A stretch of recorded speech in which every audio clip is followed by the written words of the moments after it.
ang katotohanan sa likod ng pagkatao ni Lee Jin-yu.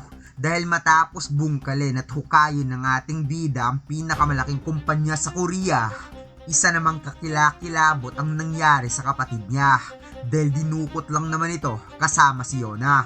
At masasaksihan nga natin ang matinding komprontasyon ni Ijin at Sukju na talaga namang ikinagulat ni Sukju nang nalaman niyang nasa ibang level mag-isip ang ating bida. Kaya huwag na nating patagalin pa. Let's go! And please like and subscribe sa ating YouTube channel at mag-follow sa ating Facebook page. Salamat! Matapos ang matinding pagdududa ni Yona at Sukju kay Ijin kung talaga bang siya ang tunay na kapatid ni Dayon, lumipat ang eksena kay Ijin kung saan gabi na nga itong naglalakad pa uwi ng bahay at napansin niya ang biglaang pagbas ng cellphone niya. It's turned out na may group chat na pala ang apat at kakagaling lang nila sa game room. Kaya pala gabi nang nakauwi itong si Ijin. At mukhang sa pagkakataong ito mga lods ay dito nakuha ni Yongchan ang kanyang respeto sa dalawang mokong dahil hindi daw nila akalaing isang challenger rank itong si Yongchan. At talaga namang binuwat niya pa ang tatlo gamit lamang Smurf account. Kaya nagulat nga dito ang dalawa dahil sobrang bagsik pala ni Yongchan pagdating sa computer game. Sinabihan pa ni Jayong itong si Ijin na dapat mag-level up sa game dahil kung saan-saan lang daw ito napupunta sa mapa. Nadagdag pa ni Yokjin na kawawa daw itong si Yongchan na nagsilbing tagalinis lang sa gulo ni Ijin. Paliwanag naman ni Yongchan, understandable naman si Ijin dahil hindi naman ito naglalaro. Kaya ang ating bida ay parang nangliit tuloy sa mga ganitong bagay. Maya-maya pa ay biglang nakita ni Dayon itong si Ijin na kakalabas lang din ni Dayon sa convenience store. Kaya naman mahinahon ngang napatanong dito ang ating bida kung bakit lumabas si Dayon na sobrang gabi na. Paliwanag ni Dayon na naubusan kasi sila ng garbage bag kaya bumili siya at kumuha na rin siya ng mga snacks. Habang naglalakad pa uwi sa bahay, napatanong si Dayon kung nag-enjoy ba itong si Ijin sa pakikipag-hangout nito sa mga kaibigan. Nawi ka naman ni Ijin, nag-enjoy naman siya. Masaya nga napaisip itong si Dayon nang nalamang may mga kaibigan na si Ijin at napatanong siya kung saan sila pumunta. Na inosente namang sinabi ni Ijin sa game room. Nagulat itong si Dayon dahil hindi daw niya akalaing may ganong interest pala si Ijin. Iba pa naman ang iniisip niya dahil lumaki ito sa overseas. Bigla namang napatanong si Ijin kung kumusta na si Dayon. Kumusta na ang pag-aaral nito? Bahagya nga seryosong napatitig si Dayon at hindi nakapagsalita kaagad. Kaya naman agad-agad siyang nagsabing huwag na itong mag-alala. Okay lang naman siya. At mukhang ito na ata ang pinakamasayang taon sa pag-aaral niya. Napatanong naman itong si Dayon kung kumain na ba itong si Ijin. Dahil sa tingin niya mukhang kumain na ito kasama ang mga kaibigan. Sinabi ni Ijin na kumain na siya at binili pa nga ng mga kaibigan niya ang lahat ng klaseng pagkain sa loob ng game room. Napatanong rin si Ijin kung kumain na rin ba itong si Dayon. Wika ni Dayon na hindi pa. Hinihintay niya pa si Grandpa para sabay na lamang silang kumain. Sabi naman ni Ijin, kung ganun naman pala sasabay na lang rin ako kakain sa inyo. Kakain tayong tatlo. Tanong ni Dayon na nagtataka, di ba kumain ka na? Wika ni Ijin, konti lang naman ang kinain niya. At mukhang nagugutom na siya ngayon. Maya-maya pa ay kumain na nga dito ang tatlo at hindi nga makapaniwala dito ang matanda dahil sobrang sarap daw ng mga luto ni Dayon. Parang isa na itong tunay na chef. Wika naman ni Dayon na fried egg lang naman ang niluto niya at kaunting ham at kaunting leftover na sabaw na natira kahapon.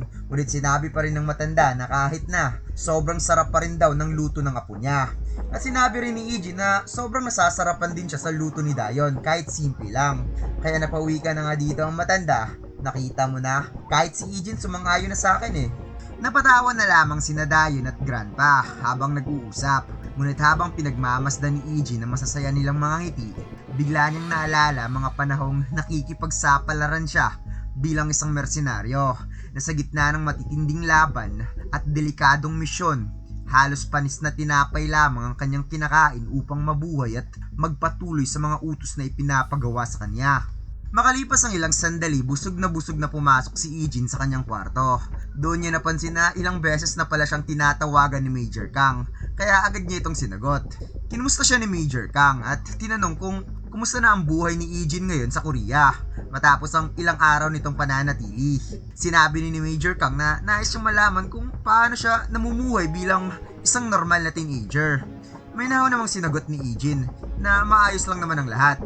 Ngunit hindi pa rin nakontento itong si Major Kang at pabirong nagtanong kung may mga exciting ba na pangyayari sa buhay ngayon ni Ijin.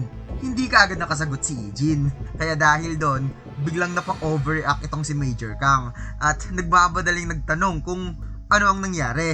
Pilit niya itong kinukulit hanggang sa bigla niyang sinabing, "Huwag mong sabihing may pinatay ka na naman." Sa likuran ni Major Kang, nagulat din ang mga sundalong dating mga nakasama ni Ijin nang narinig ang tanong ni Major Kang. Agad silang nagkatinginan at tapos sabing, "Anong gagawin natin, sir? May napatay ba talaga si Ijin?" Narinig pa ni Ijin ang kanilang pag-uusap mula sa kabilang linya, kaya kalmado niyang nilinaw na wala siyang pinatay. Nagkaroon lamang siya ng kaunting komprontasyon, ngunit mabilis din niya itong naresolba. Napangiti kaagad si Major Kang nang narinig ito at maluwag na sinabing, "Kung gano'n naman pala wala na kaming dapat ikabahala." Pagkatapos ay sinabi niya na huwag magatubiling humingi ng tulong itong si Ijin kung kinakailangan. Dahil anumang oras ay handa silang pumunta at sumuporta kay Ijin. At ipinapaalala rin ni Major Kang na hindi kailanman nag-iisa si Ijin at sila ay laging nasa likuran. Bahagya na lamang napangiti si Ijin na sumagot na may paggalang na sinabing, "Yes sir." Pagkatapos ay lumipat ang eksena sa paaralan kung saan maagang nagkukwentuhan sina Jayong, Yukjin at Yongchan habang hinihintay ang pagdating ng kanilang mga kaklase. Napailing si Yukjin at pabirong sinabi na bago pa dumating si Ijin, may gusto muna siyang aminin. Sinabi niya na sobrang hina talaga ni Ijin maglaro dahil kung saan saan na lamang ito pumupunta sa mapa at hindi pa sumusunod sa mga objectives. Ngunit biglang napalingon si Jayong sa gilid ng silid paaralan at napatingin sa upuan ni Sukju at Yona at tapos sabing, "May naisip lang ako. Kung maglaban kaya sina Ijin at Sukju, sino sa tingin niyo ang mananalo?" Nanlaki naman ng mata ni Yukjin sa tanong na iyon at sinabing, "Alam kong magaling si Ijin pero hindi ako naniniwalang kaya niyang talunin si Sukju. Mula pagkabata pa lang, dumaan na si Sukju sa matitinding pagsasanay at sa tingin ko, isa siyang tunay na pro samantala si Ijin parang amateur pa lamang kung ikukumpara mo sa kanya." Napabuntong hininga na lamang si Jayong at sumangayon na sinabing, "Tama ka. Mas marami talagang karanasan si Sukju. Kung tutuusin, mahirap isipin na matatalo siya ni Ijin." At bigla nga sumingit itong si Yongchan na nagtanong kung totoo ba yung balita na mag-isa niyang tinalo ang 20 lalaki sa isang gabi.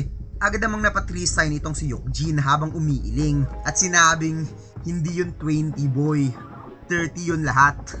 Mas lalong namangha si Yongchan nang narinig iyon. Hindi siya makapaniwalang may isang taong kayang pabagsakin ng ganoong karaming kalaban nang mag-isa lang. Dagdag pa ni Jayong na hinaras ng isang grupo ng mga street thugs itong si Yunasen. Ngunit si Sukju ang mismong humarap sa mga ito. Nagsimula lamang ito sa mga 10 tao, ngunit habang tumatagal ay patuloy namang nadadagdagan ng kanilang bilang kahit umabot pa sa 30 lalaki ang humarap sa kanya. Hindi pa rin yun naging sapat upang pigilan si Sukju. Na sinabi pa ni Jayong na matapos ang laban, naglakad lamang si Sukju palayo na walang kahit isang galos sa katawan habang lahat ng kalaban niya ay nakahandusay at wala ng malay. Napawaw si Yongchan sa narinig niyang kwento at sinabing, "Paano naman yung insidenteng may kumidnap kay Yona?" Narinig niya na ang mga retiradong sundalo raw ang nasa likod nun. Umikit na lamang si Yukjin na tumango. Sinabing totoo rin yon at seryosong sinabi, pero kahit saang anggulo mo tingnan, wala talagang tsansa si Ijin laban kay Sukju pagdating sa pakikipaglaban. Magkaiba talaga ang level nilang dalawa.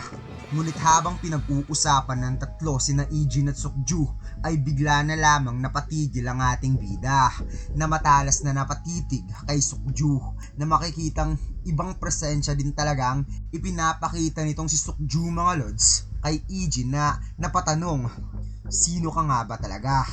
Pasimpleng sinabi ni Ijin na hindi niya naiintindihan kung anong sinusubukan nitong tanungin sa kanya. Na matalas kang sinabi dito ni Sukju, "Sigurado ka? Hindi mo talaga alam? Ang tinatanong ko ay kung bakit nagsisinungaling ka sa identity mo para lang makapunta dito." Naguluhan nga itong si Ijin sa itinanong ni Sukju sa kanya at sinabi pa dito ni Sukju na narinig din niyang si Ijin ang dahilan kung bakit si Gisu at Hijin ay umalis sa paaralang ito. Na agad namang sinabi ni Ijin na mayroon silang hindi pagkakaintindihan at ang pag-alis ng dalawa ay wala na siyang kinalaman doon. Sagot ni Sukju, so paano mo naman ipapaliwanag na kinontak ko ang para lang pinapasukan mo doon sa overseas?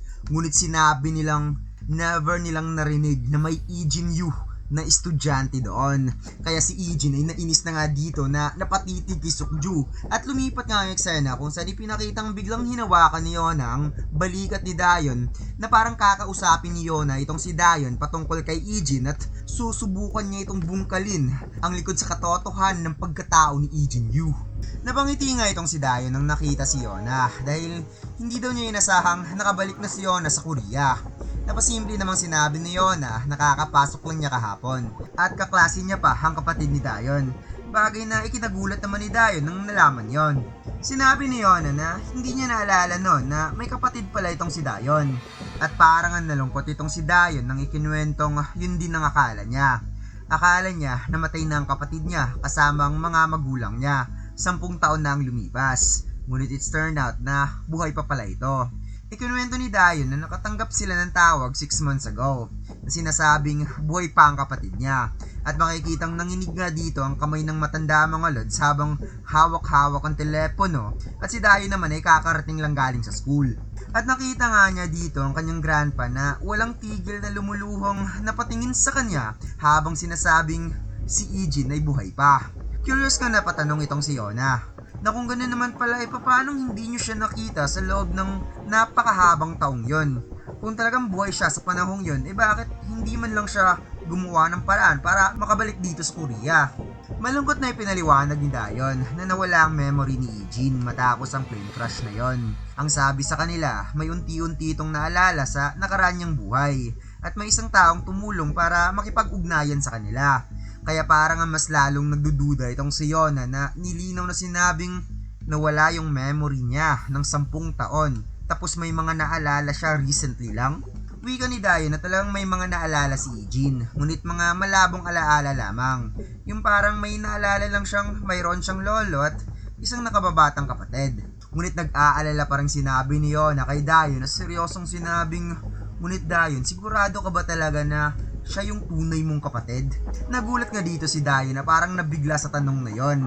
Agad na sinabi ni Yona nang ibig niyang sabihin ay talagang sinuri o chinek ang lahat ng papel, lahat-lahat para makasigurado. Nakumpiyansa namang sinagot ni Dayon, oo naman, nagpa-DNA test sila. Dagdag pa ni Dayon na sinabi sa kanyang grandpa na kahit walang DNA, sigurado siyang si Ijin daw yon. Dahil hindi raw nabago ang mukha ni Ijin, same pa rin nung huli niya itong nakita 10 years ago. Kaya dito nga napaisip si Yona na hindi kaya fake ang DNA test na yon. At bigla nga napatanong itong si Dayon kung bakit nagtatanong itong si Yona patungkol sa kapatid niya. Bagay na sobrang ikinabigla naman ni Yona na hindi niya alam kung ano ang isasagot niya.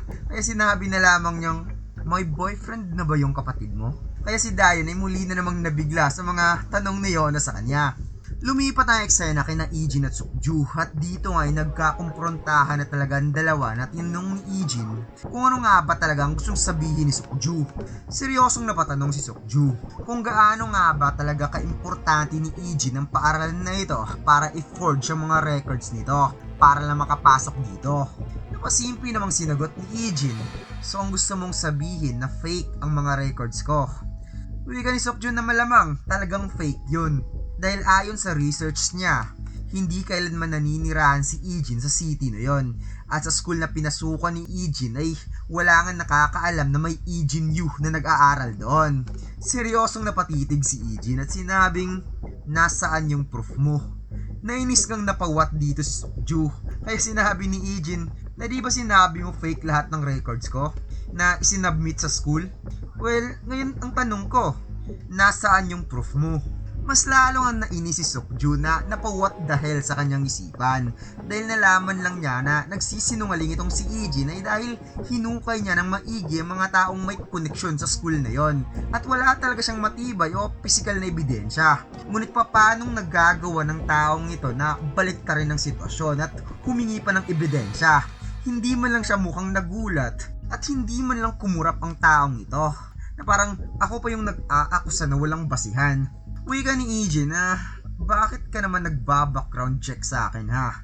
Napasimple namang sinagot ni Sukju, na hindi ako pwedeng umupo lang at manood sa isang kahina-hinalang bata na maaaring magdulot ng panganib kay Yona. Ilang sandali pa ay tahimik na mainit na nagkatitigan ng dalawa at biglang sinabi ni Ijin na parang kumalma na siya dito. Na umuwi lang naman ako, yun lang. Kaya tanong ni Sukju, anong uwi? Sagot ni Ijin, na di ba tinanong mo bakit ako nandito? Yun ang sagot ko. Umuwi lang ako dito. Kaya agad yung umalis itong si Ijin. At habang nakatalikod, hindi talaga mawala sa isipan ni Sukju ang pagkainis na paanong nakakapagsinungaling pa ang taong ito ay sigurado siya at alam niya na forge lahat ang documents nito sa school. Maya-maya pa habang nasa loob na ng klase, napamuni-muni itong si Ijin habang minamasdan ang dalawang bakanting upuan sa likod. At hindi pala pumasok ang dalawa ngayong araw kahit nagkita pa sila ni Sukju kaninang umaga. Napaisip si Ijin kung paanong nagawa ng lalaking yun na hanapin ang information patungkol sa kanya. Kaka-transfer lang ng dalawa kahapon, ni hindi man lang umabot ng isang araw, nakuha kagad ang information na yon. Maya-maya pa ay tumunog na ang bell para uwian at agad nang nagyaya ang dalawa na maglaro para magparangkap sa nilikha nilang clan. Ngunit agad ngang tumanggi itong si Ijin na hindi muna siya sasama ngayong araw. Birthday kasi ng grandpa niya. Kaya walang nagawa ang dalawa kundi suyuing sumama itong si Yongchan na sumali sa kanila. Na agad naman itong pumayag. Samantala, habang pauwi na ang lahat, nasa private room lang pala ng paaralan ng dalawa. Tumambay at hindi pumasok. Sinabi ni Sukju na wala siyang ebidensya pero sigurado siya. Lahat ng records na ibinigay ni Ijin sa school ay fake. Hindi nila pwedeng gawing basyan ng isang DNA test na pwede namang matampered. Dagdag pa ni Sukju na may isang bagay rin siyang nalaman patungkol kay Dayon sa pagre-research niya. Na agad namang tinanong ni Yona kung ano yon. Wika ni Sukju na matindi ang inabot ni Dayon sa pambubuli ni Nagiso Kim at sa kapatid nitong babae sa huling 2 taon. Kaya napawat nga itong si Yona na napasabing, grabe naman yun. Anong problema ng mga batang yon? Na agad namang sinabi ni Sukju na hindi rin talaga siya makapaniwala sa katatagan ni Dayon na pumasok sa school. May mga video pa nga kung paano siya binubuli ngunit hindi pinakita lahat sa news. Kaya nanlisik na nga mga mata ni Yona nang na-imagine ang nangyari kay Dayon. At bigla nga sinabi dito ni Sukju na yun rin ang pagkakataong kumilo si Ijin. Si Giso at ang kanyang grupo ay 2 beses na inambush ni Ijin. Dahil dito parang kumalma si Yona. Dahil parang nagsilbi rin palang guardian angel ni Dayon ang kahinahinala nitong kapatid. Habang ang kanyang mga tunay na kapatid na lalaki at babae ay gagawin naman ng lahat para lang masaktan siya. Kaya si Sukju ay napatitig na lamang na parang naiintindihan niya ang nararamdaman ni Yona. Ngunit biglang sinabi ni Yona na parang mayroon talagang kulang sa hinala nila. Dahil kung siya talaga ang target ni Ijin, edi dapat naka low profile lang siya. Nakagad namang sinangayunan ni Sukju dahil kung talagang matalino si Ijin, magtatago lang dapat siya.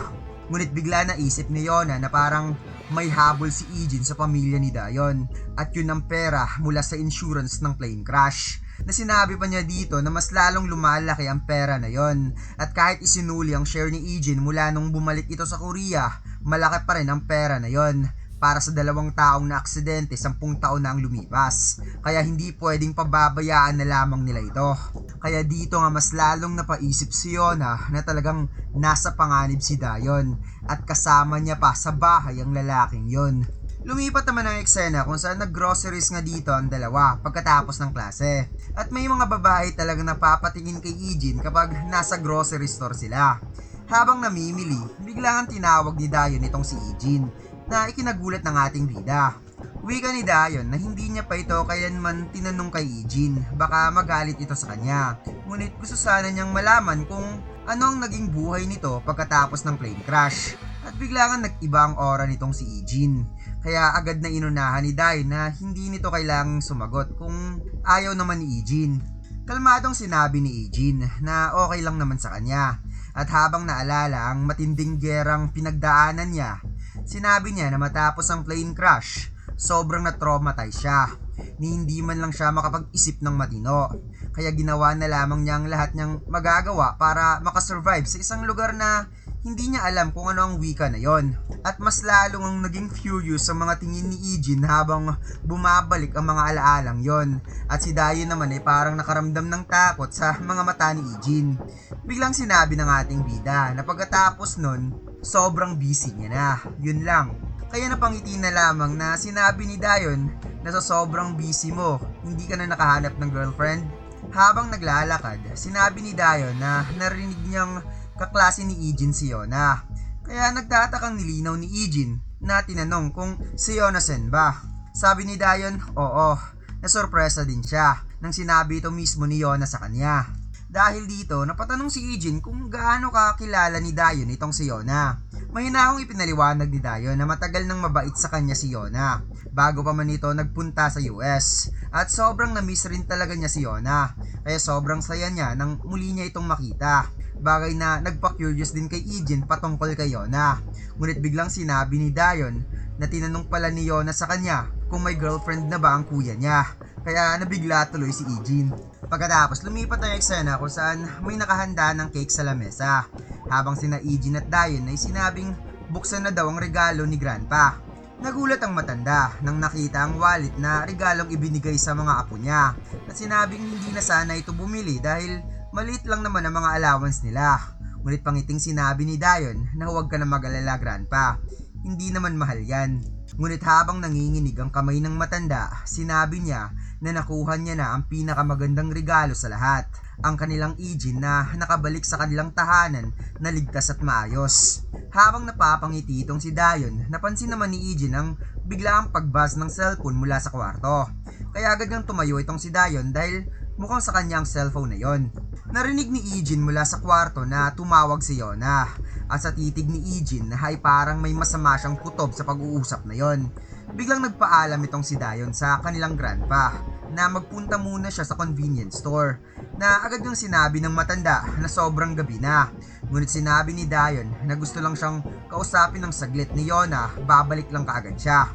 At parang kilala na rin ng matanda itong si Yona na isang mabait na kaibigan ni Dayon, kaya pumayag na lamang siya, habang si Ijin naman ay napatitig lang. Maya-maya pa ay nasa kwarto na nga itong si Ijin at hinuhukay na nga niya dito ang SW Corporation na napatanong sa isipan kung bakit siya hinahanap ng kumpanyang to. Sobrang masinsina naman ata para sabihing simpleng background check lang sa isang regular na transfer student.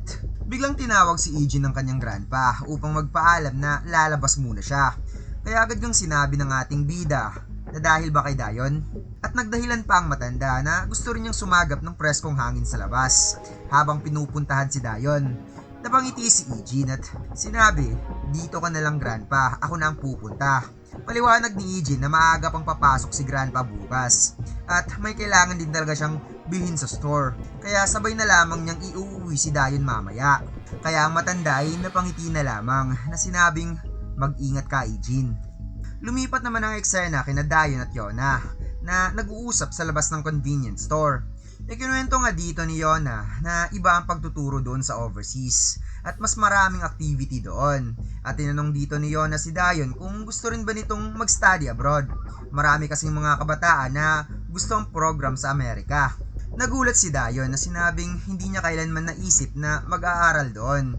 Paliwanag niya habang nalulungkot na malaki din kasi ang gastos doon at ayaw din niyang iiwan ng kanyang grandpa na mag-isa.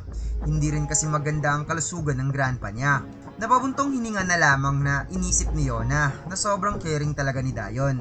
At ayon pa ni Dayon na sobra talagang nakakatulong ang kapatid niya. Mas lalong gumagaan ang pakiramdam niya ngayon simula nung nakabalik na ito sa Korea. Kaya habang nakikita ni Yona ang inosenteng mga ngiti ni Dayon, hindi niya maiwasang mapaisip kung paano niya ito sasabihin kay Dayon. At dito'y naalala niya ang sinabi sa kanya ni Sukju bago niya niyayang makipagkwentuhan si Dayon sa convenience store. Sinabi ni Sukju kay Yuna, isang testigo ang nagtatrabaho sa paaralang Peking pinapasukan ni Ijin noon. Ang nagsasabing walang Ijin Yu na estudyante doon. Tiningnan pa nila ang picture at confirm hindi talaga nag-aaral si Ijin sa school na yon. Biglang tumayo si Yona at sinabing, let's go, ipapaalam natin to kay Dayon. Sinabi ni Sukju na ang mga research na ginagawa niya ay nagpapatunay talaga na lahat ng documents ni Ijin ay peke. Ngunit hindi ibig sabihin nun, hindi na siya tunay na kapatid ni Dayon. At higit sa lahat, para lang ito sa kapakanan ni Yona at hindi para kay Dayon. Galit na sinabi ni Yona na nalaman niya na ang isang dekadang record na nawala siya ay peke lahat yon, at ngayon kasama ni Dayon sa bahay ang lalaking yon. Sa tingin mo ba matatahimik lang ako dito? Kaya hindi na lamang umimik itong si Sukju at sinabi ni Yona na sasabihin niya kay Dayon ang lahat, at least kung ano yung nalalaman niya, dahil may karapatan si Dayon na malaman ng totoo. Kaya habang tinitingnan ni Yona itong si Dayon na ngumingiti, sinabi niya sa isipan na ito yung pinunta niya dito. Ngunit mas lalong napapangiti si Dayon kapag nababanggit ang kapatid niya. Wika ni Dayon na masaya siyang muling nakabalik dito si Yona. Hindi pa kasi siya nakaranas na makipagkwentuhan ng ganito katagal. At dito'y naalala ni Yona na 2 taon nga palang nakaranas itong si Dayon ng pambubuli. Habang nasa malayo ang dalawa, nakatingin lang si Ijin na naglalakad na rin papalapit sa dalawa. Biglang nag-step in itong si Sukju na may titig rin na napakatalas towards Ijin. Habang ang ating bida ay walang emosyon na patuloy lang na naglalakad at pasimpleng iniwasan si Sukju na hindi nagsasalita. Sinubukan ni Sukju na pigilan si Ijin at sinabing, bakit hindi mo na lang kaya sila hintayin dito? Napatigil si Ijin at sa isip ni Sukju na kaya ito nandito ay siguradong natatakot itong sabihin nila kay Dayon ang totoo. Kaya nga ito ang dahilan kung bakit ayaw niyang pumasok sa mga ganitong gulo. Ngunit tama pa rin si Yona. Hindi niya pwedeng pababaya ang nasa panganib ang kaibigan niya. Kaya sinabi ni Sukju na hindi lang naman sila magtatagal. At muli ngang napunta sa harapan nitong si Sukju para pigilan si Ijin. At sinabi pa niyang kailangan lang nila ng kaunting oras. Habang si Ijin naman ay walang emosyong nakatitig kay Sukju. Ngunit isang mabilis na Volkswagen na sasakyan ang bigla na lamang bumangga sa kanila na talaga namang tumalsik ang dalawa sa bilis ng harurot ng sasakyan na makikitang dumaos-os ang katawan ni Sukju sa kalsada habang si Iji naman ay naibangga niya ang kanyang ulo sa ground. Nag-skid ang sasakyan na mabilis na pumwesto sa convenience store. Habang ang dalawa naman ay nagpang-inda sa sakit ng katawan. Napatingin si Ijin kay Dayon, ngunit gulat na gulat siya sa kanyang nakita dahil nakita niyang kinuha ng mga kidnapper si Yona at isinama nga dito ang kapatid niya. Agad na tumakbo si Ijin na parang kusang gumalaw ang kanyang katawan sa bilis ng adrenaline niya. Ngunit huli na ang lahat dahil mabilis na tumakbo ang sasakyan at imposible na nila itong maabutan. Huminga lang dalawa sa kakahabol at dito'y bigla na lamang nagkatinginan ng dalawa at mabilis na napag-grip and clutch sa isa't isa na sinabi nga dito ni Sukju, gago ka talaga. Ngunit biglang sinabi ni Ijin, nasaan na yung ipinagmamayabang mong hula ha? Saan nagpunta ang mga yon? Napawat si Sukju na sinabing ako dapat ang magtatanong tungkol dyan. At napaisip, hindi siya ang nasa likod nito? Napatitig si Ijin at biglang tinapik ang kamay ni Sukju at agad ngang tumawag itong si Sukju upang mag-report na nakidnap si Yona at sinabihang ipa-alert kagad ang mga surveillance authorities upang masundan ang itim na minivan na tinatakpan ng plate number. Napawait itong si Sukju nang nakitang kalmadong naglalakad papaalis itong si Ijin at sinabi na gusto niyang malaman kung totoo nga bang hindi talaga si Ijin ang gumawa nito. At habang naglalakad, pasimpleng sinabi ni Ijin, wala akong oras para sa mga no-sense na tanong na ito. Wika ni Sukju na ang SW security na ang bahala doon, ngunit kailangan pa ring manatili ni Ijin sa kanyang tabi hanggat hindi niya nalalaman ang tunay na pagkatao nito. Napalingon si Ijin at seryosong napatitig kay Sukju na sinabing, puntahan mo ang team mo para hanapin si Yona. Ako na ang bahala sa kapatid ko. O di kaya sumunod ka na lang sa akin kung gusto mo. Nagulat itong si Sukju nang na-realize na hindi talaga si Ijin ang nasa likod ng kidnapping na ito. At habang naglalakad, biglang napatanong si Ijin kung may dalabang sasakyan itong si Sukju. Maya-maya pa ay lumipat ang eksena sa loob ng isang bar at makikita ang iba't ibang klaseng alak sa lamesa at may mga upos na sigarilyo at may nagsabing, what a mess.